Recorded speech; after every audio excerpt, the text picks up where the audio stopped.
So for those of you who don't know, Kathy Wood here is the founder and CEO of ARK Investments. Some of you may be invested in her ARK Innovation ETF or some of her other ETFs. George Perez is the founder and CEO of the Related Group, one of the longest standing real estate developers here in Miami. And Zach Dexter is the, I guess, what is your current title, Zach? Currently CEO, FTX US Derivatives. So he runs a crypto derivatives trading platform that was recently acquired by a firm that some of you here in Miami will know well because its name is emblazoned on the arena just down the road, FTX. So let's begin. George, as I alluded to just a moment ago, you're the OG here, right? You're the real estate developer who's been in Miami starting out with affordable housing more than 40 years ago. You are a notable patron of the arts. Folks, his name is on this building. And you're a philanthropist. You're increasingly dedicating your time to both those latter passions. Here's where I want to go. You've seen both the good times and the bad times here in Miami. Does the boom that this city is experiencing now, and that Florida, to Barry's point, is experiencing now, feel different to you? They all feel different, right? So the great difference about this boom, for Miami in particular, is that it's coming from everywhere. You know, when we had the last boom in Miami, it was mostly driven in the housing market, in the real estate market, by foreign capital coming in. Now, as Barry alluded to, we're getting capital from heavy capital from the Northeast, from California, and again from South America and Europe. There's been a pent-up demand during, the pandemic that we're now seeing expressed in the cranes that you see everywhere here in Miami. So I think this is a more solid growth than we had before. I think the levels of speculation in real estate are not like before, where you put 10% down and everybody walked away from contracts. We've been very good at trying to determine a real market demand and getting huge deposits before we let any type of tenant, whether it's an office tenant or a condominium tenant, come in. So we've taken steps to protect ourselves from a crash like we had 10 years ago, or a little over 10 years ago. But I always warn people that we've said this before many times.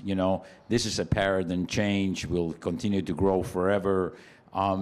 You asked a really intelligent question, and Barry, I think, gave an answer that is not mine. It is, with 20% rent growth, with Miami rents at $3.50 a square foot, $4 a square foot, how are the people paying for this? Because it's not like our incomes have increased so substantially in the city. And if you look at one of the greatest needs here is affordable housing. People are way overpaying for housing today. The percentage of rent, the percentage of income that's going into rent is huge. And that's a huge problem to me. How do we keep on renting these apartments? We've had 25% rent growth in our portfolio in South Florida, 20% in their portfolio outside of South Florida. And this is not sustainable, So at one point, we're going to see I don't think we're going to see a deep recession like we saw before, but I think we're going to see a sharp slowdown. Zach, until not long ago, you lived just a few blocks away from me in Brooklyn. 8 months ago, you packed your bags and you moved to Miami. What explains the broadening appeal of this city as a business and increasingly as a financial center?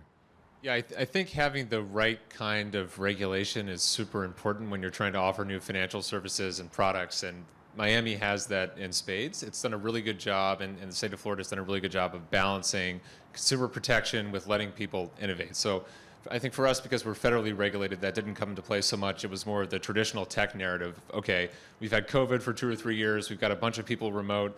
Let's go somewhere where it's lower cost. We can hire people more easily. So that was the motivation for us. But I think for some of the other crypto companies that are coming down here, the right amount of regulation is something that Miami and Florida have done really, really well. What about for young people more broadly? I mean, it can be more fun, especially in New York right now. It was shut down for a while, and it's sad to see. You know, we all love it, and everyone's got to get back up there and check it out every once in a while. But I think for young people, it's the place to go if you want to work in crypto, and if you're young, you probably want to work in crypto. Kathy, Should. Kathy, you just moved your firm, ARK Investments, to the Florida Gulf Coast, not the Atlantic Coast. Help us understand why you chose to leave New York and what appealed to you about St. Petersburg over Miami. Okay, well, in late 2019, we had just hit about $10 billion in assets under management. And I began That is a very historic figure now. Yes, it is. And I began to challenge my team saying, you know, I've seen a lot of asset managers get through 10 and get to 50, but there's a wasteland of managers in between that level. They're rewarded handsomely, and it seems like some of the animal spirits. I don't know what really happens, and I didn't want that to happen. And so we blew right through $50 billion last year as the coronavirus rewarded innovation the way that it did.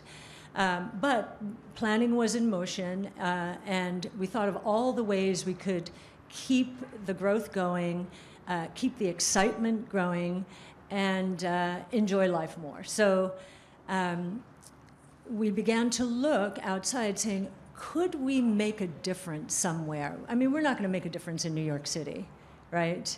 No, we're not. I mean, but could we move to a city where we could actually help to shape the city? And St. Pete was calling. They're putting up an innovation center there. There's also across the bridge in Tampa an innovation center, Jeff Vinnick's Embark Collective. And as we were going down there more often, I thought, you know, this feels like Austin maybe 10 years ago, maybe 10, 15 years ago. And we know what innovation and technology has done for Austin in particular. And so I thought in engaging with the leaders, they were very open. They were really happy that we were thinking of St. Pete. Most businesses think of Tampa, actually. And I'm not thinking of St. Pete versus Tampa. I'm thinking of the region. I think it could become a very powerful region. And it's beautiful. And as you say, very friendly to business. I know Barry said that as well. So, George, your heart and soul are here in Miami, but what do you think of the prospects for Tampa St. Pete's? We are huge on Tampa and St. Pete. We have 6,000 units planned for the next 2 years in Tampa St. Pete area. We've done everything from super luxury condominiums. We are just doing a Ritz-Carlton in Tampa on the water, and people said you can't get $1,000 a square foot in Tampa. This is a $700 square foot market, and we're breaking ground in 30 days, and we are 80% sold. You know, we're making a huge bet. In the Tampa, St. Petersburg area. It's one of the most diversified economies in Florida. The mayors, both mayors, you know, the Tampa and St. Petersburg mayors are unbelievable, so pro-businesses. What can we do? They're yes cities. You know, Yes, you're talking absolutely. before about you know, here all the time in Chicago and New York, you know, they're killing us with the regulation, you know, all kinds, whether it's union, government, whatever. And then they come here and they see, you know, just people that just want cities to be growing, to be friendly to business. And I think what you hit is what made me come to Miami 40 years ago. I couldn't shape Chicago, and I couldn't shape New York. You know, I mean, there are cities that are done. And here, I'm looking over there, and all the buildings in South Beach we built, and probably a third of the buildings, and you're looking back here. So it's a city that you can mold, or at least you can have a large effect in molding. So we are very, very strong in everywhere in Florida, because I think what we experienced in Miami is now being experienced by Tampa, St. Petersburg in a very strong way. And I think it's going to move to Jacksonville. We like waterfront areas. I think the water is so important. The one reason to move to here is like you want to open your window and hope, if you can afford it, to be able to look at these wonderful waters that we have, right? So we are these cities that are becoming very serious in the sense that our educational systems and our transportation systems and our cultural systems are improving, but it still has a feeling of a playground, right? I mean, you can go on the weekends and you can have fun. You can have fun with your family. When we were talking about people, because we're talking to a lot of Wall Street firms, large Wall Street firms, coming, to our office buildings, and their young people, particularly the young people, just want to be in Miami. They love the energy, that Miami has, and I think that's happened in St. Pete and Tampa. Yeah, one interesting thing is my entire career, I've said I will never move to Florida, ever. I will never move to Florida. And so, and St. Petersburg, that was a retirement community, right? There's a saying there, I've forgotten what it was. You go to die or something? I forget, something like that. But anyway, and that was kind of Look at you now. Yeah, and that was kind of my conception. And we go to St. Pete, and the vibrancy, the dynamism, the excitement, the friendliness, the welcome we got was pretty astounding. And the other thing, in terms of education, really important to us and to me, started a foundation around education through the lens of innovation, toddler through high school. And Pinellas County, very interested in our pilot tests, which we're going to start doing next fall. So pretty excited about that. Your expertise is innovation. Mm-hmm. That's what you invest in. That's what you know best. Cities on the coasts and on the Great Lakes dominated the economic development of the 20th century in this country, in part because they were knowledge centers. Mm-hmm. Has technology broken that link? Does business no longer need to be clustered near campuses and the research that goes on there? So when I first got into the business, I knew I had to be in New York City, the financial center of the world, right? This was in the early 80s. And so I went. But we are moving, and Zach, I'm sure, will attest to this, to, you need communities, sure, and clustering, but I think it's going to be much more possible to run a decentralized organization. Now, most of our employees are moving down here, but we are going to be hybrid. And I think that from a talent retention point of view, that's really important. Zach, George just talked about the appeal of beachfront property. I'm not sure whether you have beachfront property. Not yet, nope. Anyhow. But coastal Florida is, between the twin risks of hurricanes and rising sea levels, one of the most vulnerable parts of this country to climate change. The mayor, in fact, talked about how focused he is on this issue. Do you and those of your generation whom you know and whom you work with worry about the sustainability of property and infrastructure in this state long term? Yeah, I don't think that's a Florida problem. I think it's a coastal problem. I moved to Brooklyn about 10 years ago. We got hit with Sandy shortly after that, and moved out of there, and then it got hit with another hurricane, and haven't been hit in Miami yet. So I think there's two sides to that story, and I think it's a problem for anyone on the coast, and you got to attack it, like the mayor was saying. I think that's the way to go. But Barry said it best. I think the mistake would be to hide, right? To put your head inside the sand, and say this is not going to happen. We've been very proactive. Both the mayor of Miami, the mayor of Miami Beach, the mayor of Dade County, with the private sector. That's a great thing about the government here. They work with the private sector, just like in Hillsborough and Pinellas County. And they want this to be the epicenter of what is happening with the knowledge that we need to combat global warming and sea level rise and so forth, that of course is that we're facing on a daily basis. So, for example, we are very successful. The Aspen Institute is bringing their whole conversation. It's a huge conference. It's going to happen here in February, I believe it is, in Miami Beach and Miami, to talk just about that. So we're not hiding. We're taking the steps, you know, that are necessary to at least help us, you know, increasing the height of seawalls and our sewage systems, our disposal systems, and so forth. But even with all that, if it's not a global response, you know, that's why I was so upset when Trump left the Paris agreements, and now we're back into, talking globally. We have to stop emissions. We have to, and this is not a Miami solution. This is definitely something that everybody has to pitch in, or else we're all in trouble, whether we're on the coast or not. I want to pick up on a point that you raised, Kathy, about education, and put it to George, because he certainly knows this town and he knows this state, and he's been here longer than you have, and Zach has. George, the emigres to Florida whom I've talked to recently cite three concerns, or problems, if you will, associated with the explosive development that's going on here. One is education. Public schools aren't good enough. Private schools are filling up. There are no options for their kids. The second, of course, is that particularly in this city, the traffic is abominable.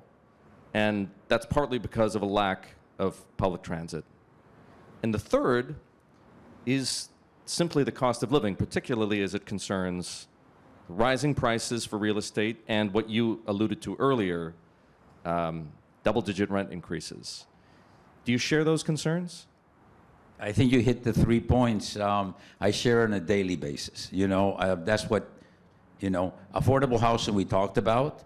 I think I just don't want cities for the rich, and that's what's happening everywhere, right? That you either live two hours away from Miami, or you are very poor and you get a fully subsidized building. But trying to do the public-private partnerships to do affordable housing, and we're doing a lot of that in South Florida, and even more in Tampa. The mayor in Tampa has been unbelievable in doing this. So education, you asked the previous question. To me, there's no great cities, no great urban areas without great educational institutions. In South Florida, you're seeing the great growth of the University of South Florida. Some private schools are coming there. University of Miami is now top 50. We really are, Florida International University, we're making huge efforts in our honors programs and so forth. So education is extremely important, and we're very, very, very focused both in the private side and in the public side to make not just K-12, where we have a huge issue.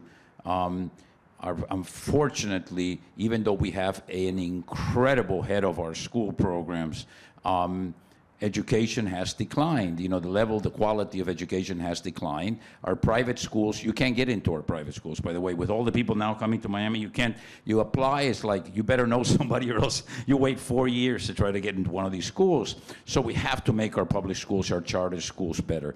And the final one that you mentioned is transportation. We're a young city, we're a city made for cars, and we're a small city. So we have all these roads that really don't have the capacity to take these cars. So we're getting, the key is how do we get away from the car, number one, and the other one is how we make our public transportation system better. And again, we're working very hard. One great thing that I saw in some of our rentals now is that before we were started building in the city, 2 parking spaces per unit, if you can believe it, went down to 1.5. Now we're doing 1 parking space per unit. And in the last building right by the transit station, which is a upper middle class building, we did 1 parking space per unit, and only 50% of the parking spaces were called for. So we're moving correctly in the direction of the three problems that you mentioned, which are, I think, are our biggest three issues. Panelists, I know that members of the audience are thinking to themselves, Eric, you've got three such bright financial minds sitting there. Aren't you going to ask them about the markets? So I am.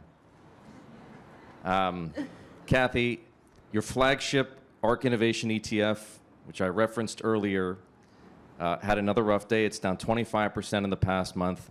What is going on? You and I have talked before about the reality and risk of corrections. How much worse could this innovation sell-off get before it gets better? Well, I think part of what's going on is tax loss selling. That's just a technical factor.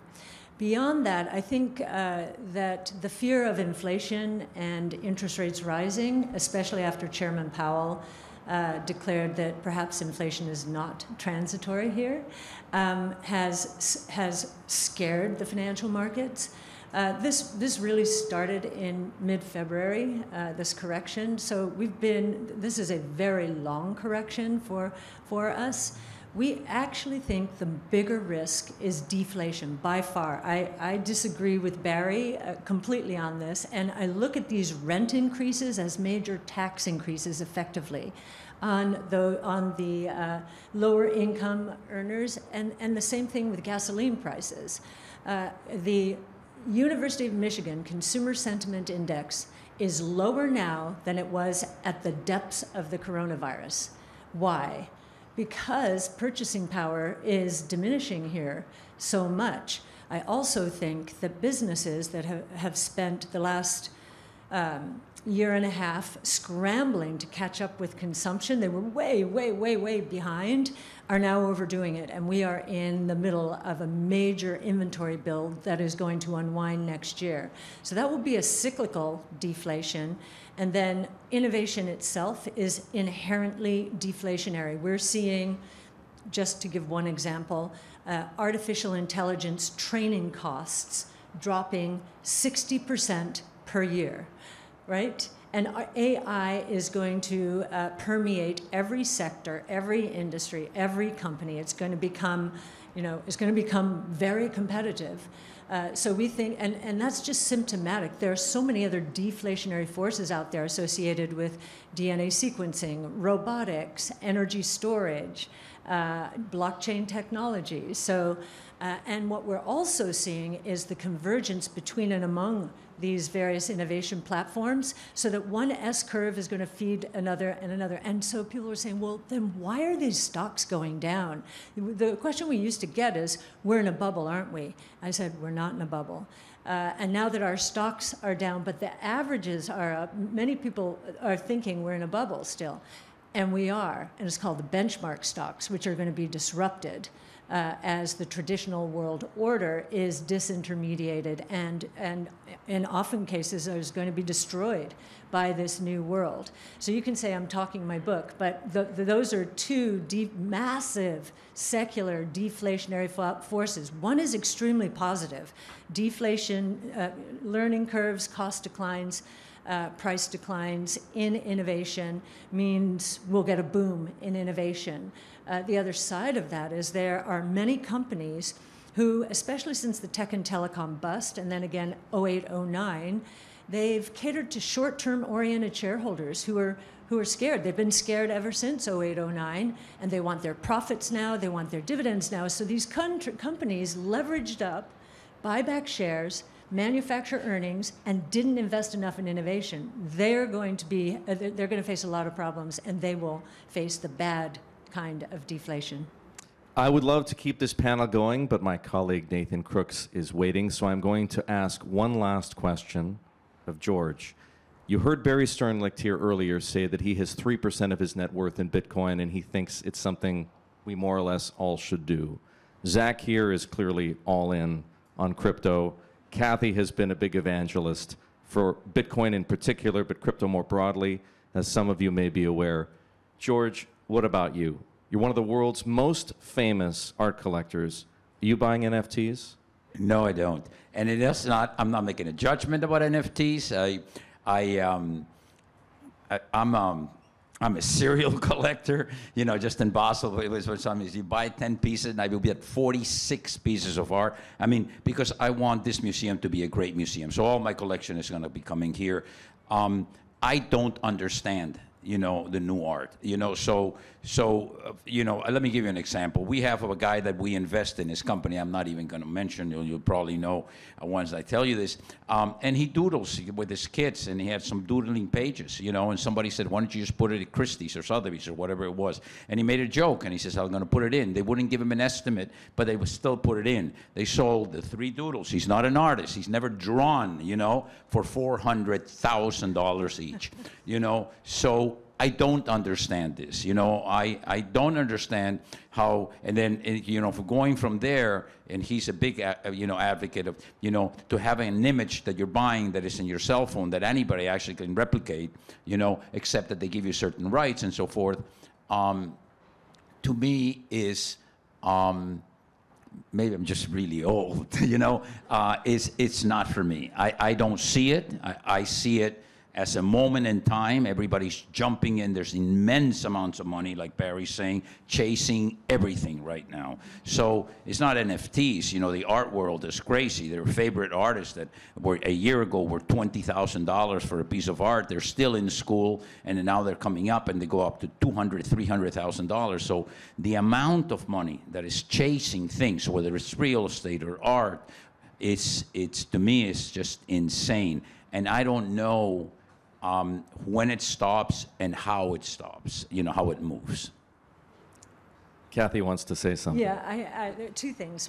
One, that would seem inconsistent with what I said about inflation, but it's not, because inflation is about goods and services, and what we're seeing there is the velocity of money coming down. It started in 08, 09, but on NFTs, you know, it's the greatest thing to happen to artists. It really is, you know.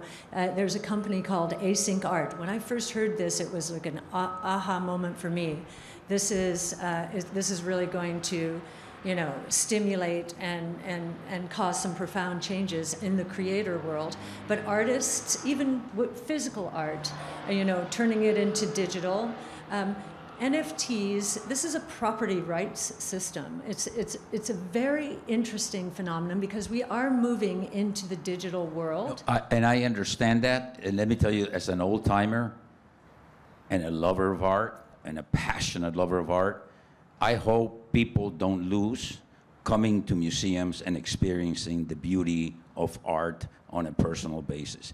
When I had to buy art by phone, you know, and my apps, you know, and then now I finally get to come to look at museums, and you look at great pieces of art, there is nothing like it. So yes, I can understand how we will create new energies, and, you know, but the beauty of art is always the personal experience of watching the art. So we have an art gallery with Signum. It's called Signum Arc Gallery, and it's all NFTs, digital art, and it is a thing of beauty as well. It truly is. So maybe we can walk through the gallery. The art gallery of the future could be in the metaverse. Decentralized. We're wrapping up, but I don't want to be unfair to our friend Zach here. Zach, 30 seconds.